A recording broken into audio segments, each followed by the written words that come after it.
मित्रों, मैं ज्योतिषाचार्य अभिषेक तिवारी आप सभी को आपका अपना YouTube channel astro Abhishek Tiwari में हार्दिक स्वागत एवं अभिनंदन करता हूं। मित्रों, हम आज बात करने वाले हैं सूर्य राशि परिवर्तन के शुभाशुभ फलाफल के बारे में। मित्रों, यह मैं जो राशि फल बताता हूं यह चंद्र राशि पर आधारित होता है। इसे आप चंद्र राशि और नाम राशि के आधार पर ही देखें और समझें। सूर्य का गोचर 17 सितंबर को कन्या राशि में होगा, जो अगले मंथ अक्टूबर में 17 अक्टूबर तक ये कन्या राशि में ही गोचर करेंगे। 17 अक्टूबर को रात्रि 3:27 पर ये तुला राशि में गोचर कर जाएंगे। तो सूर्य ग्रह का कन्या राशि में यह गोचर क्या कुछ फलाफल मिलेगा, मेष राशि से लेकर मीन राशि पर्यंत तक सभी राशियों के बारे में हम इस पर विशेष रूप से चर्चा करेंगे। फलाफल बताने से पहले मित्रों, इस वीडियो को आप लाइक कर दें। अभी तक आपने सब्सक्राइब नहीं किया है तो इस चैनल को सब्सक्राइब अवश्य कर दें, जिससे आपको नई नई जानकारियां और फलाफल आसानी से मिलता रहे। अब बात करते हैं सूर्य राशि गोचर के फलाफल के बारे में। सबसे पहले मेष राशि। मेष राशि के जातकों के लिए सूर्य पंचम भाव का स्वामी है और वर्तमान गोचर के दौरान यह आपके छठे भाव में गोचर करेंगे। यह भाव यानी छठा भाव कर्ज, शत्रु और रोग का कारक माना जाता है। इस राशि के जातकों के लिए यानी मेष राशि के जातकों के लिए यह गोचर अच्छा रहेगा, क्योंकि आप अपने दुश्मनों पर विजय प्राप्त करेंगे और अपने कार्यों में सफल होंगे। कार्य क्षेत्र में चीजें बहुत अच्छी रहेंगी। यदि किसी तरह की दिक्कत थी तो अभी इस दौरान धीरे धीरे दूर हो जाएगी। छात्रों और कामकाजी पेशेवरों को भी इस दौरान अच्छे परिणाम मिलेंगे। बस आपको लगातार अपने काम पर ध्यान देने की आवश्यकता है। आर्थिक रूप से इस राशि के कारोबारी व्यवसाय के विस्तार के लिए ऋण या लोन के लिए आवेदन कर सकते हैं। हालांकि अंतिम निर्णय लेने से पहले आपको सोच विचार अवश्य कर लेना चाहिए। रिश्ते नातों पर नजर डाली जाए तो यह गोचर आपके लिए बहुत अच्छा नहीं कहा जा सकता। अहम के टकराव के कारण संबंधों में दूरी आ सकती है। इस राशि के विवाहित जातकों को दाम्पत्य जीवन को अनुकूल बनाए रखने के लिए प्रयास करने होंगे। जो विद्यार्थी प्रतियोगी परीक्षा में सम्मिलित होने वाले हैं उन्हें इस दौरान अनुकूल परिणाम मिल सकते हैं। जिन जातकों को स्वास्थ्य से संबंधित परेशानियां थी वो इस दौरान अपने स्वास्थ्य में सुधार देख सकते हैं। इस गोचर के दौरान आपको जीवन के लगभग हर पक्ष में सकारात्मक परिणाम देखने को मिलेंगे। उपाय: प्रतिदिन सूर्य भगवान को आप जल का अर्घ्य दें। वृषभ राशि। वृषभ राशि के जातकों के लिए सूर्य चौथे भाव का स्वामी है और आपके प्यार, रोमांच, संतान, भावनाओं आदि के उच्च शिक्षा के आदि के 5वें घर में इसका गोचर हो रहा है। इस अवधि के दौरान कुछ समस्याएं होने की संभावना है और यह आपके लिए बहुत अनुकूल समय नहीं होगा। इस गोचर में कुछ कठिनाइयों का सामना आपको करना पड़ सकता है। कार्य क्षेत्र में आप अपने वरिष्ठों के साथ कुछ मुद्दों को लेकर उलझ सकते हैं और आपके वरिष्ठों के साथ आपके संबंध तनावपूर्ण हो सकते हैं। आपको अपने कार्यस्थल पर लोगों के साथ व्यवहार करने में अत्यधिक सावधानी बरतने की आवश्यकता होगी। सौहार्दपूर्ण संबंध बनाए रखने के लिए आपको निरंतर प्रयास करते रहना चाहिए और किसी के साथ टकराव से बचना चाहिए। साथ व्यवधान से भी बचना चाहिए। दाम्पत्य जीवन पर नजर डालें तो जीवन साथी के साथ कुछ समस्या हो सकती है और आपके बच्चों को भी इस गोचर के दौरान कुछ स्वास्थ्य की समस्याओं का सामना करना पड़ सकता है।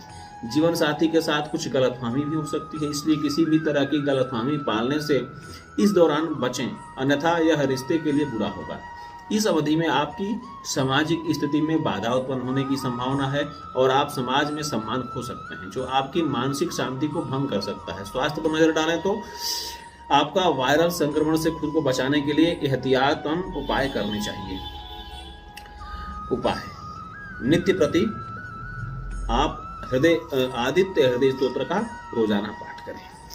मिथुन राशि। मिथुन राशि के जातकों के लिए सूर्य तीसरे घर का स्वामी है और यह माता, स्वास्थ्य, सुख, साधन, नैसर्गिक सुख, विलासिता के चौथे घर में यह गोचर करेंगे।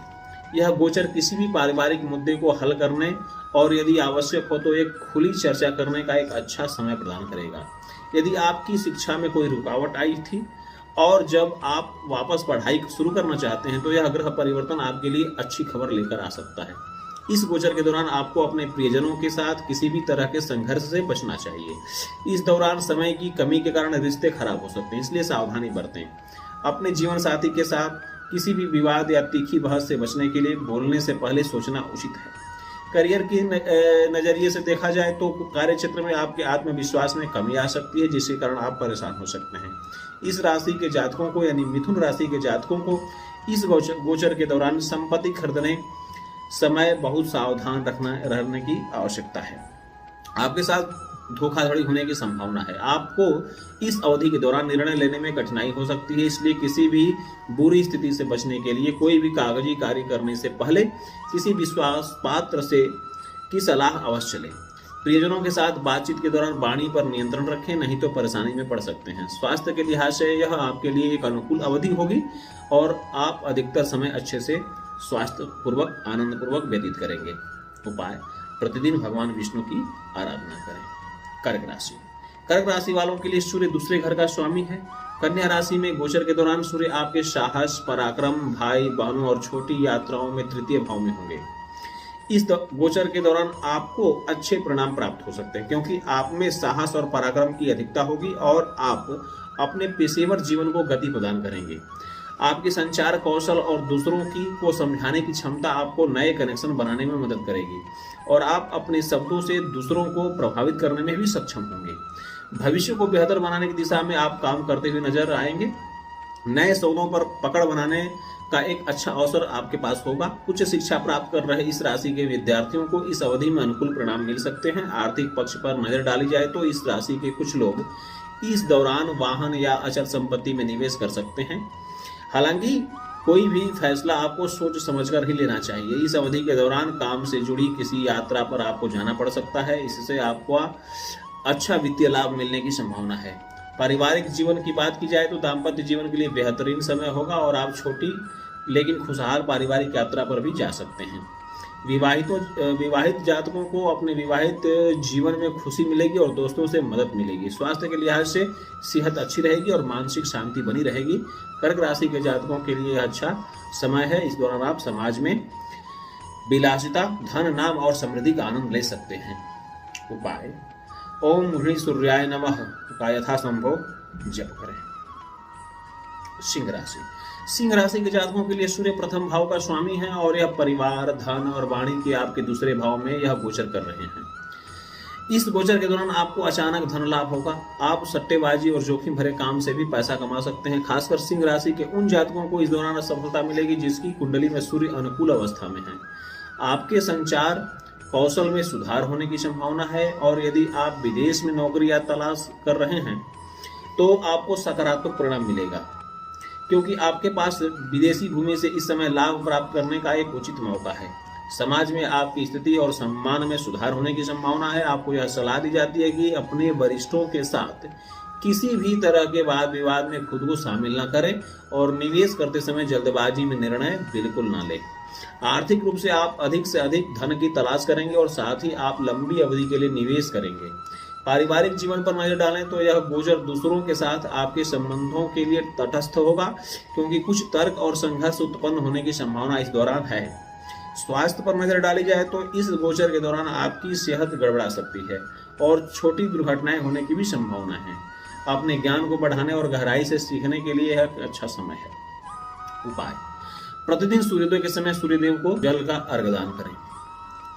कन्या राशि। कन्या राशि के जातकों के लिए सूर्य द्वादश भाव का स्वामी है और आत्मा व्यक्तित्व के आपके पहले भाव में यह गोचर कर रहे हैं। इस दौरान वित्तीय मोर्चे के लिए सूर्य का यह गोचर आपके लिए अच्छा नहीं होगा। इस गोचर के दौरान आपको लाभ कमाने में मुश्किलों का सामना करना पड़ सकता है। इससे आपकी आर्थिक स्थिति प्रभावित हो सकती है। इस राशि के कारोबारियों की बात की जाए तो आपको भी लाभदायक सौदे प्राप्त करने में कुछ परेशानियां आ सकती हैं। नौकरी करने वाले इस राशि के जातक लंबे समय तक प्रोत्साहन प्राप्त न करने पर चिढ़ महसूस करेंगे। आपके निजी जीवन पर नजर डालें तो अपने साथी के साथ आपके संबंध बेहतर होंगे, बशर्ते सूर्य आपकी कुंडली में अनुकूल हो। यदि कुंडली में अनुकूल नहीं है तो साथी के साथ तर्क वितर्क और संघर्ष हो सकते हैं। सामाजिक कार्यों में व्यस्त रहने के सामाजिक कार्यों में व्यस्त रहने के कारण आप अपने पारिवारिक जीवन को समय देने में असमर्थ हो सकते हैं, जिससे आपके रिश्तों में बदलाव आने की संभावना है। अपने करीबियों से संचार बनाए रखने को आपको सलाह दी जाती है। स्वास्थ्य जीवन पर नजर डाली जाए तो कन्या राशि के जातकों के स्वास्थ्य के लिए बहुत अच्छी अवधि नहीं है, क्योंकि आप छोटी मोटी बीमारियों या त्वचा से जुड़ी समस्याओं का सामना कर सकते हैं, इसलिए स्वास्थ्य का ध्यान रखें। रविवार के दिन गुड़ का दान करना आपके लिए बहुत ही उत्तम उपाय है। तुला राशि। तुला राशि के जातकों के लिए सूर्य एकादश भाव का स्वामी है। सूर्य का गोचर आपके विदेशी लाभ, आध्यात्मिक और व्यय के भाव में हो रहा है। तुला राशि। तुला राशि के जातकों के लिए सूर्य एकादश भाव का स्वामी है। सूर्य का गोचर आपके विदेशी लाभ, आध्यात्मिकता और व्यय के भाव में हो रहा है। यह समय आपके लिए औसत साबित होगा। इस दौरान आपको लंबी अवधि की परियोजनाओं को पूरा करने का मौका देगी। इस दौरान समाज से थोड़ी दूरी बना सकते हैं। यह गोचर आपकी शिक्षा में समस्याएं पैदा कर सकता है और आपको ध्यान केंद्रित करने में मुश्किलों का सामना करना पड़ सकता है। पेशेवर रूप से आपको इस समय के निवेश करने और व्यावसायिक भागीदारियों से सावधान रहना चाहिए। यह गोचर आपकी परेशानियों को बढ़ा सकता है और आपका अपने आसपास के लोगों या अपने करीबी लोगों के साथ टकराव करा सकता है। जो लोग विदेश जाने की कोशिश कर रहे थे या विदेश में किसी अवसर की प्रतीक्षा कर रहे थे, उन्हें सकारात्मक परिणाम मिलेंगे। आर्थिक रूप से आपके खर्चों में वृद्धि होने की संभावना है, लेकिन आपको चिंता नहीं करनी चाहिए, क्योंकि यह आपकी आय से अधिक नहीं होगा। आपको यह सलाह दी जाती है कि उन क्षेत्रों में निवेश न करें जहां से फायदे की कम उम्मीद है। व्यवसाय से जुड़ी यात्राएं करने से भी इस राशि के जातकों को बचना चाहिए, क्योंकि इनसे लाभ मिलने की संभावना बहुत कम है। रिश्तों के लिहाज से आपके लिए अपने पेशेवर और निजी जीवन में संतुलन बनाए रखना होगा, जो आपको परेशान कर सकता है और आपको मानसिक चिंता दे सकता है। विवाहित जातक इस अवधि के दौरान अपने विवाहित जीवन में मिश्रित परिणाम पाएंगे। छठे भाव पर सूर्य की दृष्टि के कारण लोन के लिए आवेदन कर सकते हैं और इस अवधि में इसे मंजूरी मिलने की भी संभावना है। स्वास्थ्य जीवन में आपको मिश्रित परिणाम प्राप्त होगा, इसलिए स्वास्थ्य को लेकर के आपको सावधानी बरतनी चाहिए। मामूली स्वास्थ्य समस्याएं, चोट, दुर्घटना आदि की संभावना है। इस गोचर के दौरान अपनी उचित देखभाल करने की आपको सलाह दी जाती है। उपाय: भगवान सूर्य की कृपा पाने के लिए अपने पिता तुल्य या बड़े बुजुर्गों का सेवा अवश्य करें। वृश्चिक राशि। वृश्चिक राशि के जातकों के लिए सूर्य 10वें घर का स्वामी है और आपके आय, लाभ और इच्छा के 11वें भाव में इनका गोचर हो रहा है। सूर्य का यह गोचर आपके लिए अनुकूल साबित होगा, क्योंकि आपका सामाजिक दायरा इस दौरान मजबूत होगा, जिससे आपको कार्यक्षेत्र में लाभ मिलेगा। आप इस गोचर के दौरान सफलता और प्रसिद्धि पाएंगे और उचित माध्यम से धन प्राप्त करेंगे। इस राशि के कारोबारी इस दौरान अपने व्यवसाय को बहुत अच्छी तरह से चलाने में सक्षम होंगे और नौकरी कर रहे इस राशि के जातकों को उच्च अधिकारियों से प्रशंसा प्राप्त होगी। इस राशि के जातक अपने भविष्य को लेकर भी इस गोचर के दौरान सकारात्मक रहेंगे। आंतरिक रूप से इस राशि के जातक यानी वृश्चिक राशि के जातक आशावादी और सकारात्मक होंगे, जिससे हर काम को सही तरीके से करने में सफलता मिलेगी। रिश्ते नातों की बात की जाए तो आप अपने परिवार, बच्चों और दोस्तों के साथ सौहार्दपूर्ण संबंध बनाए रखेंगे। विवाहित जातक भी इस गोचर के दौरान आनंद से रहेंगे। इस अवधि में आपका स्वास्थ्य अच्छा रहेगा और किसी भी तरह की बड़ी बीमारी आपको परेशान नहीं करेगी। उपाय: रविवार के दिन जरूरतमंदों को आवश्यक वस्तुओं का भेंट करें। धनुराशि। धनुराशि के जातकों के लिए सूर्य 9वें घर का स्वामी है और आपके करियर, नाम और प्रसिद्धि के 10वें घर में यह गोचर कर रहे हैं। इस गोचर के दौरान आपको अपने कार्यस्थल पर आपकी कड़ी मेहनत और आपके द्वारा किए गए प्रयासों का अच्छा फल प्राप्त होगा। आपको नौकरी के मोर्चे पर विकास और प्रगति के अवसर मिलने की संभावना है और पदोन्नति के भी योग हैं। आर्थिक जीवन पर नजर डाली जाए तो आपको निवेश से भी अनुकूल परिणाम प्राप्त होने की संभावना है और आपके खर्च भी नियंत्रण में रहेंगे। पारिवारिक जीवन पर नजर डालें तो आप अपने प्रियजनों के साथ गुणवत्तापूर्ण समय बिता सकते हैं। आप स्वयं को नई ऊर्जा से प्रेरित महसूस करेंगे और अपने कौशल को बढ़ाने के लिए नई चीजें सीखने और जानने की भी कोशिश करेंगे। इससे आपको भविष्य में मदद मिलेगी। स्वास्थ्य जीवन पर नजर डालें तो लंबे समय से किसी बीमारी से जूझ रहे इस राशि के जातकों को इस गोचर के दौरान आराम मिल सकता है। इस राशि के बाकी जातकों के लिए स्वास्थ्य के लिहाज से यह गोचर अच्छा रहेगा। उपाय: रविवार के दिन अपनी उंगली में यानी अनामिका उंगली में रूबी रत्न धारण करें, इससे बहुत लाभ मिलेगा। मकर राशि। मकर राशि वालों के लिए सूर्य 8वें घर का स्वामी है और आपके भाग्य, धर्म, आध्यात्म के 9वें घर में यह गोचर कर रहे हैं। इस अवधि के दौरान इस राशि के जातकों को बहुत सावधान रहना होगा, क्योंकि आपके किसी विश्वास पात्र व्यक्ति द्वारा इस दौरान आपको धोखा दिया जा सकता है। इसलिए सतर्क रहें। इस गोचर के दौरान आपके साथ धोखाधड़ी होने की भी संभावना बहुत अधिक है। इस समय अपने करियर से जुड़ी किसी भी रहस्य को साझा न करें, क्योंकि कुछ लोग आपके खिलाफ इस जानकारी का उपयोग कर सकते हैं। यदि आप व्यवसाय या नौकरी बदलने की योजना बना रहे हैं तो आपको इस विचार को अभी के लिए स्थगित कर देना चाहिए। इस अवधि के दौरान शांत रहने और अपनी स्थिति को स्थिर करने, साथ ही कोई भी बदलाव न करने की आपको सलाह दी जाती है, क्योंकि यह आपके लिए समस्याएं पैदा कर सकता है। आर्थिक रूप से यह समय वित्तीय स्थितियां औसत रहेंगी और सीमित आय के कारण इस दौरान निराश हो सकते हैं। इस अवधि के दौरान किसी भी तरह की सट्टेबाजी या अटकलबाजी लगाने से बचें, क्योंकि इससे नुकसान होने की विशेष संभावना है। रिश्ते नातों पर नजर डाली जाए तो विवाहित जातकों के लिए जीवन में मानसिक शांति का अभाव रहेगा। आपके परिवार के सदस्यों की अलग राय होगी और आपकी अलग इससे उनके साथ बहस हो सकती है, जो फिर से आपकी मानसिक चिंता और तनाव को बढ़ा सकती है। इस गोचर के दौरान आपको विदेश यात्रा का मौका मिल सकता है। स्वास्थ्य के दृष्टिकोण से मकर राशि वालों को सलाह दिया जाता है कि वे अपने स्वास्थ्य के लिए गंभीर रहें और नियमित रूप से व्यायाम करें, साथ ही मानसिक रूप से खुद को फिट रखने की भी कोशिश करें। उपाय: प्रतिदिन सुबह सूर्य नमस्कार करना आपके लिए शुभ रहेगा और भगवान सूर्य को जल का अर्घ्य दान करें। कुंभ राशि के जातकों के लिए सूर्य 7वें घर का स्वामी है और यह आपके 8वें घर में यह गोचर कर रहे हैं। 8वां भाव अचानक हानि, लाभ और मृत्यु का भाव कहा जाता है। इस गोचर के दौरान इस राशि के जातकों को अपने करियर और व्यक्तिगत जीवन में कई चुनौतियों का सामना करना पड़ सकता है। जो छात्र उच्च शिक्षा प्राप्त कर रहे हैं उनका ध्यान विचलित हो सकता है, जिससे शिक्षा के क्षेत्र में उन्हें परेशानियां आ सकती हैं। व्यावसायिक जीवन में इस राशि के जातकों को अपने वरिष्ठों का सहयोग प्राप्त नहीं होगा और साथ ही आप कार्य क्षेत्र की आंतरिक राजनीति में शामिल हो सकते हैं। आप पर किसी गैर कानूनी काम को लेकर मुकदमा चलने की भी संभावना है, थोड़ा बचिएगा, इसलिए सावधान रहें। इस दौरान इस राशि के जातकों को सलाह दी जाती है कि आप व्यापार से जुड़ी छोटी दूरी की यात्राएं न करें, क्योंकि इससे आपको कोई लाभ प्राप्त नहीं होने वाला है।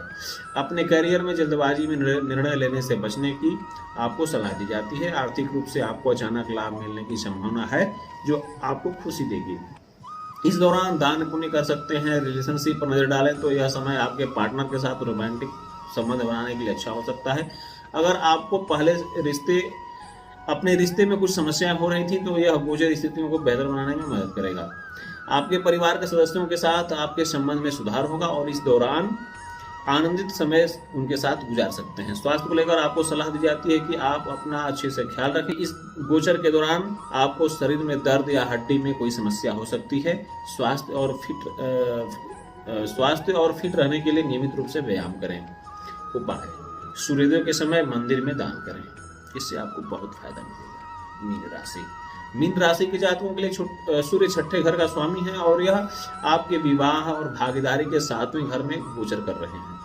इस गोचर के दौरान मीन राशि के जातक अपने विरोधियों के कारण कुछ कठिनाइयों का सामना कर सकते हैं और आप अपना अधिकांश समय दूसरों के साथ प्रतिस्पर्धा करने में बिता सकते हैं। आपके जीवन साथी और अन्य लोगों के साथ संबंध भी इस दौरान बहुत अच्छे नहीं कहे जा सकते। जीवन साथी के साथ अहम के टकराव की उच्च संभावना है। आपको सलाह दी जाती है कि अहंकार को खुद पर हावी न होने दें, अन्यथा यह आपके रिश्ते को खराब कर सकता है। अपने दाम्पत्य जीवन पर ध्यान दें और वह काम करें जिससे आपका रिश्ता खराब न हो। व्यावसायिक रूप से यह गोचर आपके लिए औसत साबित होगा, क्योंकि आप अपने काम में प्रगति प्राप्त करेंगे।